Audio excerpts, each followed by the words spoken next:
இந்த புதிய நாளிலே ஆண்டவராகிய இயேசு கிறிஸ்துவின் நாமத்தினாலே உங்களை வாழ்த்துகிறோம்.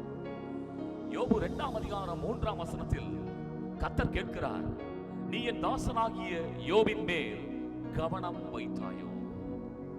சாத்தானை பார்த்து ஆண்டவர் கேட்ட கேள்வி இது.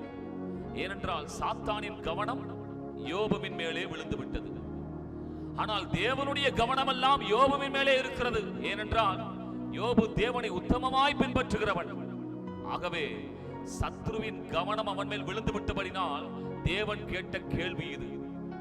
இந்த காலை நேரத்தில் தேவனை உத்தமமாய் பின்பற்றுகிற ஆமென் தேவனுடைய அருமையான ஜனமே, அருமையான சகோதரனே சகோதரியே, பழைய ஏற்பாட்டு பக்தனுக்கே அப்பேற்பட்ட பாதுகாப்பு இருக்குமானால் இயேசுவின் இரத்தம் தெளிக்கப்பட்ட புதிய உடன்படிக்கையின் ஆமென் தேவனுடைய ஜனமாயிருக்கிற உனக்கு தேவன் எப்பேற்பட்ட பாதுகாப்பை வைத்திருக்க முடியும்? உனக்கும் உன் பிள்ளைகளுக்கும் உன்னுடைய எல்கைகளுக்குள்ளாய் சத்துருவினுடைய கவனம் வந்து விடாதபடிக்கு தேவன் கவனமாய் இருக்கிறார். அப்பேற்பட்ட பாதுகாப்புக்குள்ளே நாம் இருக்கிறோம். இந்த வார்த்தையை நம்புவோம். இந்த வார்த்தையின்படியே கர்த்தர் நம்மை ஆசீர்வதிப்பாராக. ஆமென்.